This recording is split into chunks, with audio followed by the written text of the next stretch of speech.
কয়েকদিন আগে হাসপাতালে ভর্তি করা হয়েছিল অভিনেতা মুশফিকার ফারহানকে। শুটিংয়ে হঠাৎ অসুস্থ হয়ে পড়লে তাকে রাজধানীর আদাবরের একটি বেসরকারি হাসপাতালে নেওয়া হয়েছিল। শারীরিক অবস্থার অবনতি হলে তাকে নিবিড় পরিচর্যা কেন্দ্রে আইসিইউতে স্থানান্তর করা হয়। চিকিৎসা শেষে তিনি ৯ জানুয়ারি ছাড়া পেয়েছেন। বাসায় ফিরে তিনি তার অনুরাগীদের জন্য সোশ্যাল মিডিয়ায় একটি স্ট্যাটাস দিয়েছেন। এতে তিনি লিখেছেন, ৬ দিন পর ফিরছি বাসায়। এই ৬ দিনে জীবনকে খুব কাছ থেকে চিনে নিলাম আরও একবার, এবং আমাকে দেখতে আসছে অসংখ্য শুভাকাঙ্ক্ষী, প্রযোজক, পরিচালক, সহকর্মী এবং প্রিয় দর্শকরা।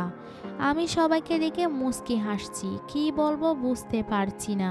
হাসি দিয়ে বোঝাতে চাইলাম, চিন্তা করো না, বেঁচে আছি ভাই। এই অভিনেতা আরও লেখেন, আমি শুধু সবার চোখে মুখে আমাকে হারানোর ভয় দেখতে পাচ্ছিলাম। আমি ভীষণ আবেগপ্রবণ মানুষ। অনেক কষ্টে আবেগকে ধরে রাখছিলাম আর ভাবছি যারা এত ভালোবাসে তাদের জন্য হলেও আমাকে নতুনভাবে বাঁচতে হবে। এবারের যাত্রায় বাসায় ফিরছি। আমার প্রিয় দর্শক, সাংবাদিক, সহকর্মী, কলাকুশলী যারাই আমার খোঁজখবর নিয়মিত নিয়েছেন এই কদিন, আমি তাদের কাছে চিরকৃতজ্ঞ।